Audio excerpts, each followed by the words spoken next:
Dans le courant de l'année dernière, une nouvelle tendance a débarqué et a entraîné avec elle une bonne partie des fumeurs. Cette tendance, c'est la e-cigarette, une cigarette nouvelle génération qui a la taille d'un stylo mais qui se recharge. Depuis son arrivée sur le marché, beaucoup de jeunes fumeurs ou de personnes voulant stopper leur addiction à la cigarette se sont pris au jeu. Alors est-ce vraiment une alternative à la cigarette normale ou un potentiel danger ? Surtout que la semaine dernière, un commerçant de Lons-le-Saunier a été poursuivi en justice pour avoir vendu une de ses e-cigarettes à un mineur. Clément et Alexis vont nous répondre et nous expliquer réellement ce qu'est une e-cigarette.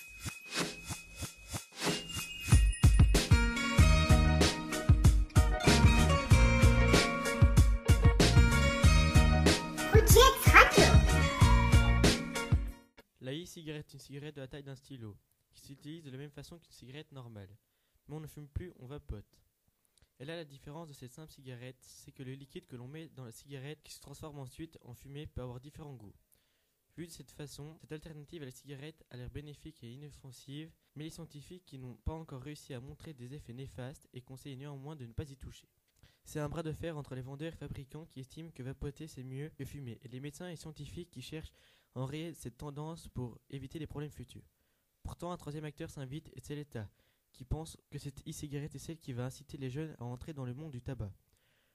Aujourd'hui, les médecins deviennent de plus en plus confiants grâce à ces études, qui leur prouvent que la e-cigarette ne contient pas autant de goudron et donc de substances toxiques que la cigarette normale. Mais ils restent tout de même sur leur garde. Est-il vrai qu'avec le peu de recul qu'il y a, il vaut mieux l'être ? Je vais vous expliquer pourquoi un tel engouement autour de cette cigarette et quels sont les moyens mis en œuvre pour y lutter au collège et en dehors. Chez les jeunes, et surtout les lycéens, la e-cigarette, c'est un peu comme le dernier iPhone. Même si c'est juste quelques gadgets en plus, il te le faut pour rester à la mode. Cela peut expliquer cet engouement, mais il y a aussi une autre raison. Les industriels ayant vu un potentiel marché sur les cigarettes nouvelle génération, ils n'hésitent pas à remplir les liquides de nicotine, une substance qui les rend accros après quelques utilisations. Et la nicotine ne concerne pas que les jeunes, mais elle va aider ces derniers à les rendre dépendants. La nicotine peut faire peur, mais pourtant, elle était déjà présente dans les cigarettes classiques. Là aussi, pour faire acheter plus de cigarettes à la personne. Passons maintenant au sujet de ce qui est mis en œuvre pour encadrer l'utilisation de cette cigarette bien spéciale. Au niveau du collège, le règlement a été adapté avant n'importe quelle obligation de la loi. Mais à l'échelle de l'Union européenne, il a été question de réglementer cette vente, mais avant tout ce qui a pu être proposé a été rejeté. Les e-cigarettes sont donc en vente libre dans tous les pays membres et aussi en France. Là aussi, il a été question de réglementation, mais rien n'a pu être appliqué. C'est donc sur les mesures prises que s'achève cette émission sur les e-cigarettes. Je remercie Alexis et Clément pour leur article. C'était la deuxième émission de Rougettes Radio présentée par Esther. Avant de vous quitter, nous avons demandé aux élèves du collège, fumeurs ou non, leur avis sur cette e-cigarette, car ce sont certains de vous les principaux intéressés. Voici donc un micro-trottoir.